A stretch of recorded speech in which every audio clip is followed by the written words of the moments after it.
Now we come to one of the features, always a great race to watch. It is, as I said, known as the Herb to the locals here, the Northern Grampian Shire Herb Hedemann Invitation Mile. And we have a few scratchings here. James Connor, Darcy Long and Michael Marantelli are not with us. And the scratch man, all the way back there, giving starts of up to 100 metres away, is Mitch Keeley. And he's got to deal with another problem, even apart from all of his adversaries today, Dave Colbert. Yeah, he broke his elbow and fractured his wrist at the Melbourne Track Classic. He got bowled over by the Olympic champion, Hasbel Kiprop from Kenya, in the first 100 metres of the race. And he immediately rang the organisers and said, I want to start in the Herb Hedemann to get ready for the Commonwealth Games trial. So he's got a bit of a task, the Beijing Olympian. There he is in the red. He'll go off 0. And important to run a very evenly judged race here. And there's a big field. Brenton Rowe is in the white, 15 metres.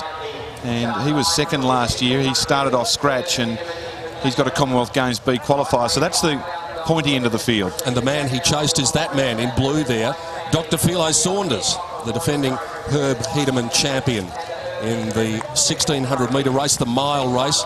So it'll develop into a race of tactics. You will see that someone is going to try and use their mark. We've got guys like Daniel Balassoni off 90 metres, Bradley White 95, Andrew Buchanan 100 metres. Now, they're going to have to try and use their mark, because if they sit back and wait for the higher credentialed runners to catch them, they will catch them and they'll pass them. So it is an intriguing tactical race every year. It is, and over the 4 laps you've got to make sure your pace judgment is absolutely spot on. There's some interesting men out on 80 metres, for instance. Justin Rinaldi, he's 37 years of age now, but he's a cagey character, 97 national 800 metre champion. And they're the sort of guys that you need to keep an eye on. Nathan Hartigan, looking more over the longer distance now, over 70 metres. Well, that's his starting mark, 70 metres from Ballarat. He won the run for the kids recently over 14k in Melbourne. A big fun run as they go out to their marks. And it's all part of the race here, that you've got to judge what you're doing. And I love that bit too, where they all assemble on the start line, and then it's like just grabbing about 20 marbles on a flat piece of wood, and someone decides to roll them, and they all roll out to different distances, and that's what happens. Mitchell Keeley, well, he doesn't have to roll. He's back on scratch, so he can watch everyone walking away up to 100 metres away from him. And so he'll have to pace himself. You can't get too excited too early, and he'll be looking to catch and then pass, because all of a sudden the catching can be a lot easier than the passing in these mile races. Always nervous just before the start. Look at the distance they're spread over. 4 laps, Northern Grampian Shire Herb Hedemann Invitation Mile. And just in case you are just joining us, Tom Burbidge, the red-hot favourite for the Australia Post Store gift, is through to the final. It looks like an even final.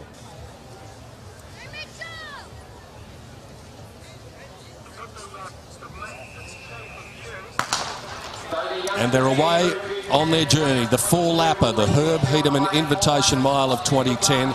So Buchanan, White, Balassoni, Tim McCulloch, Alan Craigie are the men out the front in the early stages. Number 22 is Andrew Buchanan, who was off the outmark of 100 metres, and it's a long, long time before the man in red is making his way down the back straight up to our camera.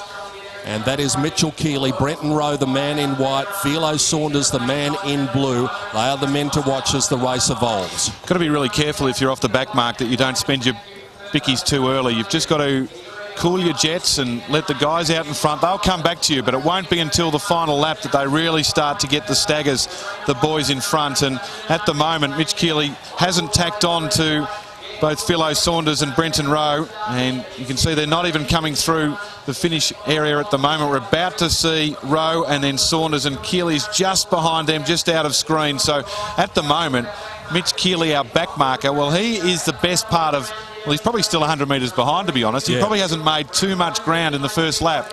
In fact, as you said, he's lost ground on Rowe and Saunders. You can see there, 2 and 3. Now, they started 15 metres in front of Mitch Keeley, and they're probably 20 metres in front of him as they go down the back straight. So he's running a very controlled race at the moment. Now, there's a bit of a move up the front, and it's the man in grey and white who is going to the lead, and that is Alan Craigie, number 17 from Bradley White, number 21, then Matthew Ferber in black and white, number 16, in fact, He has moved up into a challenging position. It's Daniel Balassoni moving up into third now, number 19. And coming around them, number 15 is Joshua Nolan in pink and white. There he is just in the left of your picture. He's got up into fifth spot, and he's not anxious to let the leaders get away. No, well, they've made up a bit of ground here in this second lap, and it's probably shortened by 40 or 50 metres at the moment, so it's a big difference. So that's the sort of thing that they're going to look for, and you've got a man out in front, and then there's that group of 5 or 6 runners, and they really are strung out, and this is where it starts to get interesting, because you start to feel like you're starting to make some ground as Craigie still leads. He's got a good gap at the moment. And he's the one who is doing what we spoke about before the race, trying to use his mark. He was off 85 metres. He's still conservatively 85 metres in front of Mitch Keeley. So the backmarker hasn't made any ground on him, but he's going to have a big task to keep going at this pace, because he's spent a lot of energy in getting to the front and trying to say, all right, I'm the Easter Bunny, you catch me. Alan Craigie with a big lead as they come down the straight. He's probably about 30 metres in front now. The red and white stripe, Michael Ryde, has moved up to second. In third placing is Joshua Nolan at the moment. And of the back markers, Brenton Rowe is the man. Now, he's got up into the field at the bell, and he is the one who's going to challenge, if there is to be a challenge, to Alan Craigie. Well, he's the man in the white, just starting to set sail around the outside at the Hall of Fame, and he has got a real chance here. The man in the white, Brenton Rowe, 22 years of age, second last year, so he knows what it's all about. He's got good form as they go down the back straight for the final time. And it's Michael Ryde now, number 11 in the red and white, taking a lead and sprinting away. In second placing, the man in pink and white is Josh Nolan, and Brenton Rowe has got to third, and he is starting to run on very strongly now. It's been a big effort from him, and the man up in fourth place is also starting to tack on, and that is the yellow in Cale Simons. He's also coming into it. A match in 4 around the turn. Michael Ryde has the lead from Joshua Nolan, and here comes the yellow. Cale Simons now starting to put the big strides in. He goes out after Ryde, takes the lead near the line, and a brilliantly judged tactical race by Simons. He wins from Ryde and Nolan in the Herb Hedemann. Just coming over the line now, Mitchell Keeley, never a possible chance. Neither was the defending champion in Philo Saunders, but Cale Simons, coming off 40 metres, has timed his run to perfection. Brilliant run from the 21-year-old, second in the New South Wales Championships this year, and he'll go into the national titles full of confidence and with a good prize check as the winner of the Northern Grampian Shire Herb Hedemann Handicap here at Stawell. I thought it was going to be Rose Race for the taking with a lap to go, the way he started to make his way around the field and starting to circle, but it was in fact Cale Simons from 40 metres, taking it out. Brave in second, Michael Ryde, and third was Joshua Nolan. We'll take a break. A lot more action to come from Central Park in Stawell.